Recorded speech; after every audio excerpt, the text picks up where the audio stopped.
The United Democratic Front, UDF, has petitioned the registrar of political parties of a breach of contract by the Jubilee Alliance. In a move that is unlikely to alter his current Lone Ranger status, Mudavadi's UDF accuses the Jubilee coalition of violating the presidential nomination procedure and want the registrar of parties to declare the endorsement of Uhuru Kenyatta and William Ruto null and void.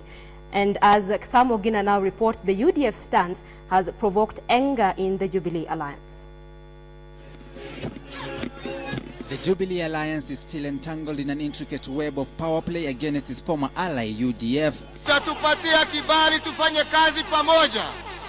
Just a day after the controversy-ridden alliance endorsed Deputy Prime Minister Uhuru Kenyatta as its presidential candidate, UDF has renewed the power tussle, petitioning the Register of Political Parties on grounds of breach of contract by TNA and URP on picking its presidential candidate. A letter by UDF Chairman Hassan Osman copied to the chairman of TNA and URP and also to the Independent Electoral and Boundaries Commission reads in part, quote, "There exists a misunderstanding as to how the nomination of the presidential candidate ought to be conducted, whether by consensus or through delegates," end of quote.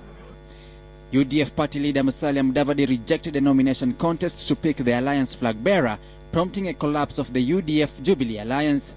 The flashpoint being a confidential Uhuru Mudavadi deal where Uhuru ceded presidency but later recanted the deal. The party claims a dispute resolution mechanism contained in the Jubilee coalition agreement to defuse the acrimony then was bypassed.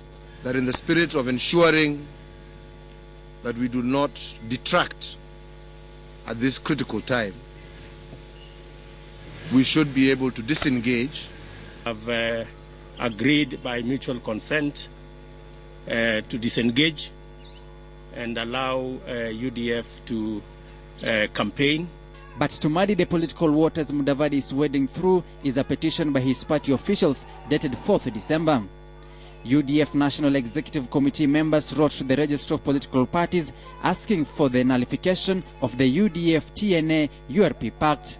The letter states, and I quote, that the purported coalition agreement deposited with the office of the Register of Political Parties between UDF and TNA and URP is null and void, having not received any consent from UDF's governing body, and therefore petition the office of the registrar to nullify the same, end of quote. Yule aliweka sahihi ni yule ambaye alikuwa pale akaweka sahihi.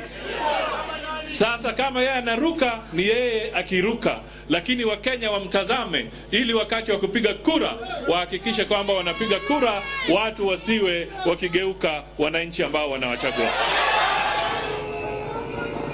It is this flip-flopping on UDF's side that has act insiders in the Jubilee Alliance who say UDF lacks premise for arbitration on the breach of contract. A contract which they denounced even before the ink dried on the deal between Mudavadi, Uhuru and Ruto on the deadline day of pre-coalition pact submission. Sam Ogina, KTN Prime.